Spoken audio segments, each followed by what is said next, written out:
Excuse me. I'm sorry, I'll be right with you, I promise. I must say, you've really put yourself in a difficult position. You may be an ambassador to England or France or even the King of England himself, but that doesn't mean that to whom much is given, much isn't still expected. You can't shirk your responsibilities. As your mother, Queen Eleanor, has already said, your strong possession, much more than your right, has given you the English throne, especially against your sister-in-law Constance's claim for her son Arthur. Do you realize that he may be somebody's heir, namely your older brother Geoffrey's? You may be rich or poor, depending upon what the monasteries give you, but if you think you're going to be able to harm that child, you're going to face the wrath of your lords. Now, Cardinal Pandolf was sent directly by Pope Innocent III because you overextended your kingly power to name your own Archbishop of Canterbury. Cardinal Pandolf may be preaching spiritual pride, but even if you don't fear being excommunicated, this is going to jeopardize your relationship with King Philip and France. Sure, right now you might be living in a mansion, but if you lose the support of your nobles and your subjects, you might very well find yourself living in another country under another name, and that's if you're lucky enough to escape being poisoned by a member of the clergy. So just remember this while you're sleeping in a king-size bed. I know what you have in mind with Hubert, but Arthur is your nephew, and he has as strong a claim to the English throne as you do. And sure, you may call me a Budinsky, you may call me a negative Nelly, you may call me anything, but no matter what you say, even if you're king, I tell thee, your majesty, it may be the devil or it may be the Lord, but you're still going to have to serve somebody.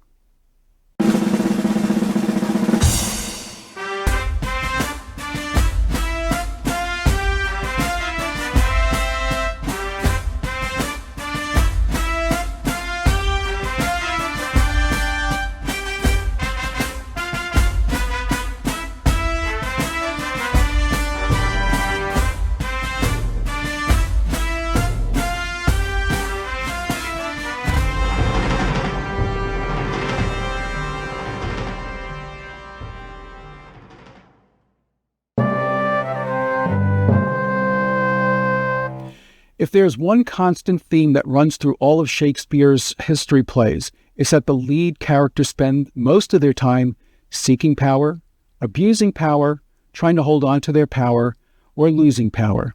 So let's take a look at the plot of the life and death of King John. King John is visited by an ambassador from France who demands under threat of war that he renounce his throne in favor of his nephew, Arthur, who the French King Philip believes is the rightful heir to the English throne. King John oversees an inheritance dispute between Robert Falconbridge and his older brother Philip, whom Robert accuses of being illegitimate. Queen Eleanor of Aquitaine, King John's mother, notes that Philip looks very similar to her late son, King Richard the Lionheart, also known as Coeur de Lion. Thus, Queen Eleanor suggests that Philip renounce his claim to the Falconbridge estate in exchange for a non-inheriting position within the House of Plantagenet and the knighthood. King John dubs Philip Sir Richard Plantagenet. After Philip renounces his inheritance, his mother, Lady Falconbridge, reluctantly admits Coeur de Lion is his real father, saying, "By long and vehement suit, I was seduced to make room for him in my husband's bed." Meanwhile, in France, King Philip and his forces besiege the walled city of Angers and threaten to sack the city unless the citizens accept Prince Arthur as their king. Philip is supported by the Duke of Austria, who allegedly killed Richard the Lionheart. The English army arrives in France, and Queen Eleanor trades insults with Constance, Arthur's mother. King Philip and King John argue their claims in front of the Angers citizens, but to no avail. The city spokesperson says that they will only support the rightful king, whoever that turns out to be. After the French and English armies clash, each army sends a herald claiming victory, but the Angers citizens remain unconvinced because neither army has proven to be the clear victor. Philip, now called Sir Richard Plantagenet, suggests that the armies of England and France unite against Angiers, but the citizens propose an alternative, that King Philip's son Louis marry King John's niece Blanche of Castile. This would give King John a stronger claim to the English throne, while Louis the Dauphin would gain additional territories for France. A furious Constance denounces King Philip for abandoning the claims for her son Prince Arthur, and Louis and Blanche marry. Unfortunately, Cardinal Pandolf arrives from Pope Innocent III, bearing a formal accusation against King John, who blocked the Pope's chosen Archbishop of Canterbury, and extended his political power to include religious power. King John defies the jurisdiction of the Pope, and Cardinal Pandolf excommunicates King John. Pandolf demands that the French king renounce their newly formed treaty with England, but King Philip is hesitant, having just established familial ties to King John. Cardinal Pandolf says that Philip's ties to the Vatican are older and stronger, and reluctantly, Philip breaks ties with King John. As battles break out, the Duke of Austria is slain and beheaded by Sir Richard, and Prince Arthur is captured by the English army. Queen Eleanor is left in charge in France, while Sir Richard Plantagenet is sent to extort funds from the English monasteries. Meanwhile, King John secretly orders his subject Hubert to kill Arthur. Pandolf informs Louis the Dauphin that he now has as strong a claim to the English throne as Arthur or John, and Louis agrees to invade England. Hubert is reluctant to blind and kill Arthur and spares his life, but he doesn't want King John to know that he disobeyed his orders. The English lords demand Prince Arthur's release. King John agrees, but Hubert tells him that Arthur is dead.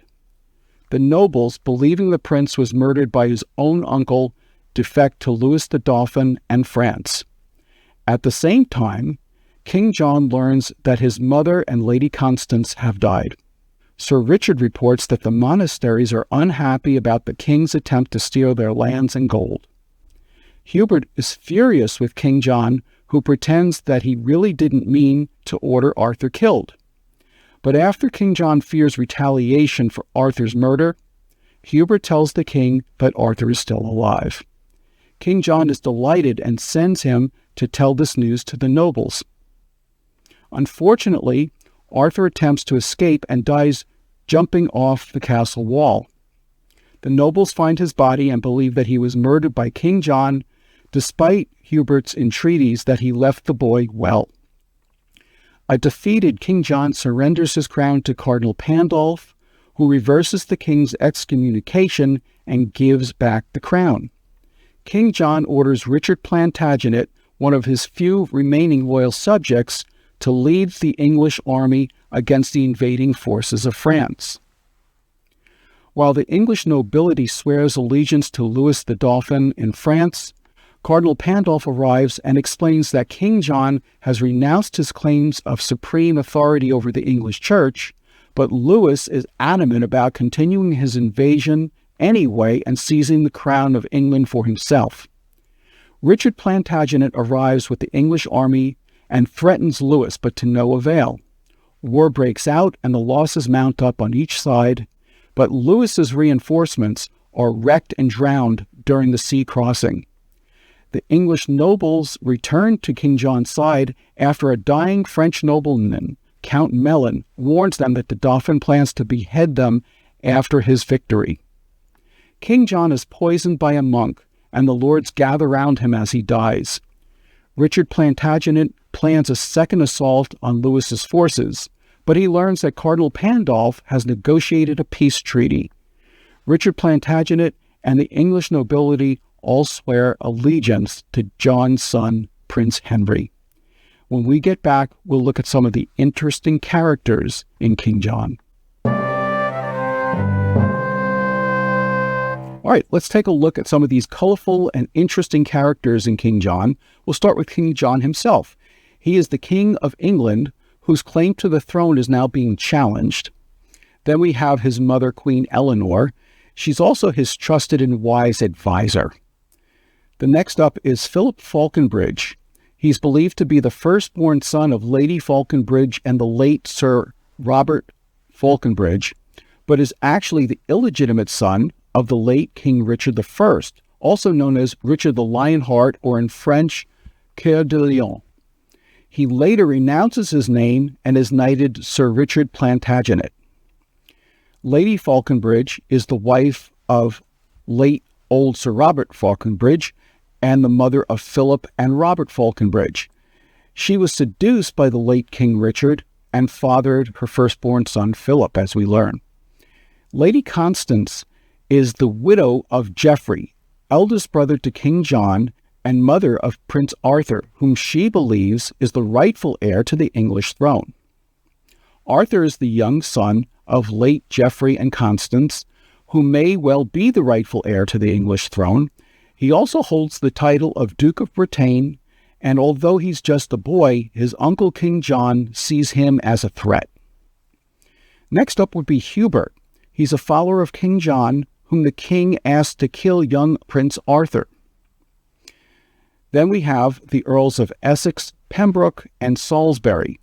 They're often referred to as the Lords, who are attendees of King John, and their role is to advise him and to also keep him in check. King Philip is King of France, who claims that young Arthur is the true heir to the English throne. We also have Lady Blanche of Spain. She's the niece of King John of England, who marries Louis the Dolphin of France to create a peace between England and France. Louis the Dolphin is the son of King Philip, who agrees to marry Lady Blanche. Cardinal Pandolf of Milan is the antagonist in the play. He's a legate from Pope Innocent III of Rome, who throws a monkey wrench into the newly knitted peace between England and France. And finally, we have Count Melon.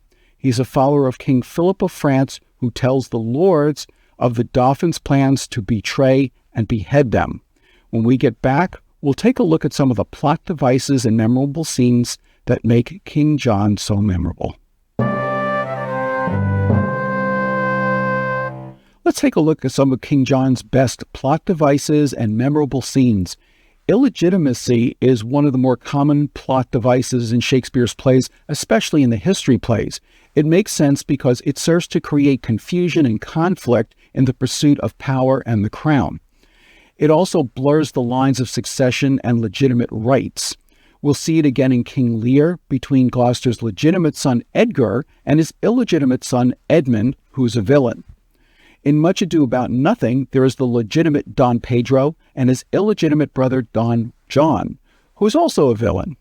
In Troilus of Cressida, we'll meet the illegitimate Thersites, a scurrilous and low-class fool who acts as the play's commentator. Shakespeare also uses the possibility of illegitimacy to allow characters like Richard III to rise to the throne and Henry VIII to trade in Catherine of Aragon for Anne Boleyn. One of the most memorable scenes in King John is Act 1, Scene 1. King John must decide between Philip and Robert Falconbridge who is the rightful heir.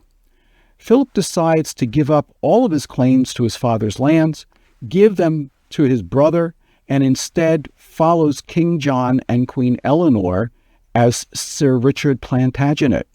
This is a case of him deciding to succeed or fail based on his own merits and not on an inheritance.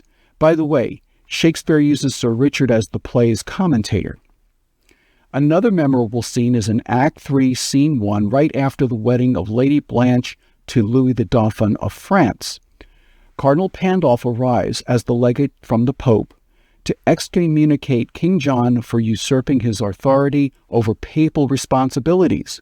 Cardinal Pandolf threatens to do the same thing to King Philip of France unless he breaks off his ties with King John. King Philip, fearing being excommunicated, agrees to sever ties, and the two countries once again prepare for war against each other. Unfortunately, King John of England is Lady Blanche's uncle, and Louis the Dauphin of France is now her husband. As we will see, this puts Lady Blanche in a most awkward predicament. This is a similar situation to the one Octavia found herself in Antony and Cleopatra. She was married to Mark Antony, and her brother was Octavius Caesar. Like Octavia, Blanche was used to broker a peace between warring factions, and in both cases, even after the marriages, war broke out again between the warring combatants. Let's take a look at some of the strong motivations that run through King John. Let's look at power and responsibility. This play revolves around power. Who should have it? How far should it extend? And living with the consequences of it. First, we have King John. His claim to the throne is questionable because his older brother Geoffrey's son, Arthur Bretagne, also has a strong claim. At first, John is willing to give Arthur the town of Angiers in France. This is more to satisfy Prince Arthur's mother, Constance, than anything. But later, he gives instructions to Hubert to have Arthur killed. And even though Hubert doesn't kill Arthur, he still dies from falling off a castle wall while he's trying to escape. This creates a ripple effect because the lords are outraged and believe the king was behind Arthur's death, so they defect to France. After this happens, King John learns that his mother, Queen Eleanor, has died, and he's been excommunicated, leaving him vulnerable as a monarch. He eventually gets Cardinal Pandolf to reinstate him, but by this time he's become weak and ineffective as a ruler, and he must use his nephew Richard Plantagenet as the surrogate leader for the English army. In his weakness, King John is poisoned by a monk and dies just before the end of the play. Cardinal Pandolf also has great responsibility bestowed upon him by the Pope. The problem is that he doesn't consider the consequences for his actions. While it's true that King John overstepped his authority by installing his own Archbishop of Canterbury counter to the Pope's intentions, Cardinal Pandolf doesn't take any responsibility for the havoc he wreaks by excommunicating King John at the wedding ceremony of Lady Blanche and Louis, creating massive war and loss of life. With the leverage of King Philip on his side, plus the newly wedded Blanche, who was King John's niece, it's much more likely that King John would have agreed to reasonable terms had the cardinal not been so hard-headed at the wedding reception. In summary, King John failed because, even as a monarch, he didn't recognize that he still had an obligation to serve the Pope in religious matters, and Cardinal Pandolf took no responsibility for the consequences caused by the power entrusted in him by the Pope, which just goes to show that to whom much is given, much is expected. Let's cover two more strong motivations in King John: honor and betrayal. Richard Falconbridge is loyal to King John and Queen Eleanor, whom he rescues from the French. They befriend him, and he takes his responsibility seriously, and even though Arthur is King John's foe, he warns Hubert if he had anything to do with Arthur's death. Listen to his words. "Here's a good world. Knew you of this fair work? Beyond the infinite and boundless reach of mercy, if thou didst this deed of death, art thou damned, Hubert. Ha! I tell thee what, thou art damned as black, nay, nothing is so black. Thou art more deep damned than Prince Lucifer.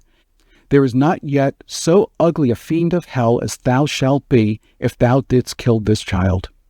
If thou didst but consent to this most cruel act, do but despair, and if thou wantst a cord, the smallest thread that ever spider twisted from her womb will serve to strangle thee. A rush will be a beam to hang thee on. Or wouldst thou drown thyself? Put a little water in a spoon, and it shall be, as all the ocean, enough to stifle up such a villain." Richard Falconbridge remains loyal to King John until his death, and immediately swears allegiance to his son Prince Henry, but the Dauphin has no trouble betraying the English lords and turns his back on Cardinal Pandolf, who originally urged him on. The Count Melon feels compelled to save the English lords, whom he had already betrayed, once he is fatally wounded. He does this for redemption, honor, love of Hubert, and because his grandfather was an Englishman. When we come back, we'll look at some of Shakespeare's most powerful lines in King John. There's some great speeches in King John, so let's look at some of Shakespeare's most powerful lines. Blanche's plea to the English and French armies is worth reviewing because she's caught in the middle of a miserable situation. In Act 3, Scene 1, she says, "The sun's o'ercast with blood, fair day adieu. Which is the side that I must go withal? I am with both. Each army hath a hand, and in their rage, I having hold of both, they whirl asunder and dismember me. Husband, I cannot pray that thou mayst win. Uncle, I needs must pray that thou mayst lose. Father, I may not wish the fortune thine. Grandam, I will not wish thy wishes thrive. Whoever wins, on that side shall I lose, assured loss before the match be played." As a result of this situation, Blanche becomes one of Shakespeare's most sympathetic female characters. And we'll finish up with Sir Richard Plantagenet's ending words in Act 5, Scene 7.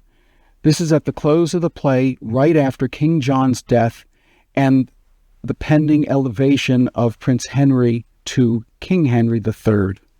"O let us pay the time but needful woe, since it hath been beforehand with our griefs. This England never did, nor never shall, lie at the proud foot of a conqueror, but when it first did help to wound itself. Now these her princes are come home again, come the three corners of the world in arms, and we shall shock them. Naught shall make us rue, if England to itself do rest but true." This speech allows us to see the true nature of this noble character. When we return, we'll look at some of the major turning points and correlations in King John.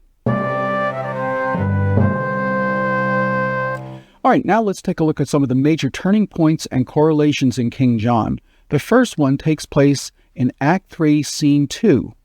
Arthur tries to escape the castle and jumps to his death.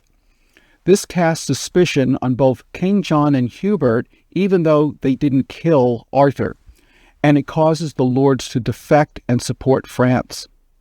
The next one is Act 3, Scene 4. Cardinal Pandolf urges on the Dauphin to claim England for his own through the right of his wife, Blanche. Here we see that the cardinal is a troublemaker and that he's learned how to manipulate people to get what he wants. We'll also see a similar scenario in Henry VIII between Cardinal Wolsey and the king, both of whom abuse their powers in the play. And finally, in Act 5, Scene 4, the fatally wounded Count Melon tells the lords that they have been bought and sold and that they should return to King John before the Dauphin, if he's victorious, can have them beheaded. In King Lear, the fatally wounded villain Edgar tries to make things right by confessing his crimes to his brother Edmund and to the Duke of Albany. In Cymbeline, the evil queen on her deathbed admits to trying to kill her husband and his daughter. And at the end of Hamlet, Laertes begs forgiveness of Hamlet, saying that both of them have been poisoned and that King Claudius is to blame. When we get back, we'll look at some interesting facts about King John. In doing some research for this video, I found some interesting facts about the real King John. He was the youngest of 5 legitimate sons of Henry Plantagenet. He was given the nickname John Lackland by his father Henry II because he thought it unlikely that he would ever inherit any property. Although he reigned for 17 years, he was such an unpopular leader that his subjects called him Bad King John. His brother was Richard the Lionheart, but the two of them did not get along very well. John even tried to have Richard's captors imprison him and hold him longer, but they refused. However, Richard forgave his brother because he felt he had been given evil counsel. King John was accused of trying to rape Lord Essex Fitzwalter's daughter, Matilda. Fitzwalter later led a group of barons to force King John to sign the Magna Carta, which would limit the king's powers. King John reneged on his original support of the Magna Carta, resulting in the British Civil War known as the First Barons' War. In real life, he died of dysentery during the Civil War and not on the battlefield, making a fitting ending to his unremarkable life. All right, now let's go through the actors that appear in the 1984 BBC Shakespeare version of the life and death of King John. First, Leonard Rossiter, who plays King John himself, sadly died that very same year, ironically, while he was waiting to go and perform on stage. Mary Morris, who plays Queen Eleanor, also plays the Duchess of Gloucester in the 1979 BBC Shakespeare version of Richard II. Robert Brown, who plays the Earl of Pembroke, also played Sir Walter Blunt in the 1979 BBC Shakespeare version of Henry IV Part 1. William Whymper, who plays Chatillon, also plays Sir Stephen Scrope in the 1979 BBC Shakespeare version of Richard II. Clara Bloom, one of my favorite actresses, plays Lady Constance, also played Gertrude in the 1980 BBC version of Hamlet opposite Derek Jacobi, the Queen in the 1982 BBC version of Cymbeline opposite Helen Mirren, and Catherine of Aragon in the 1979 BBC Shakespeare version of Henry VIII. Phillida Law, who plays Lady Falconbridge, will also play Ursula in the 1993 version of Kenneth Branagh's Much Ado About Nothing, opposite Kate Beckinsale, and her real-life daughter, Emma Thompson. She also appears with her other daughter, Sophie Thompson, in the wonderful non-speaking role of the hard-of-hearing Mrs. Bates in the 1996 version of Emma, starring Gwyneth Paltrow. Charles Kay, who plays King Philip of France, also plays the Archbishop of Canterbury in the 1989 Kenneth Branagh version of Henry V. And finally, Gordon Kay, no relation, who plays the Duke of Austria, also plays the First Watch in the 1984 BBC Shakespeare version of Much Ado About Nothing. When we get back, it's time for this week's trivia challenge. It's called Three of a Kind. All right, now it's time for today's trivia challenge, and the category is called Three of a Kind. So name the common bond for each of these three related clues and the plays in which they appear. Number 1, Regan, Goneril, and Cordelia. Number 2, Oliver, Jaques, and Orlando. And number 3, gold, silver, and base lead. Let's see how you do. Come back in just a moment, and I'll have all the answers for you. All right, so let's see how you did with today's trivia challenge, Three of a Kind. You were to name the common bond for each of these three related clues and the play in which they appear. Let's go through them together. Number 1, Regan, Goneril, and Cordelia. Of course, those are the three daughters of King Lear. Number 2, Oliver, Jaques, and Orlando. They are the three sons of Sir Roland de Boys in As You Like It. And the third one, gold, silver, and base lead. They are the three caskets of Portia in The Merchant of Venice. Now, let's finish up with some relevant lessons for today. First, like Philip Falconbridge demonstrates, it doesn't matter where you start, but rather where you finish that counts. He didn't allow his illegitimacy to hold him back. In fact, he embraced it, and he forced people to interact with him based on his skills and his courage. Everything he eventually got, he got by earning it, including his knighthood. Number 2, Hubert refused to go through with his king's directive to kill young Arthur. Even though he originally said he would do it, he reached the right conclusion and spared the child's life. Not all decisions in life are easy, but you'll be most remembered for how you handle the most difficult ones, especially on Judgment Day. And finally, what's right is more important than who's right. Cardinal Pandolf abused his power by making it his personal mission to create as much havoc as possible to get his own way. He easily could have gotten King John to work with him, as we see in Act 5, Scene 1. Just remember that you can accomplish more through rapport building, tact, and diplomacy than you can with threats and ultimatums. I'm Dave Romeo, and thank you for watching this episode of Romeo on Shakespeare. Please join me next time when you will hear a tale so bloody and so heinous that you will long for tomorrow, and tomorrow, and tomorrow.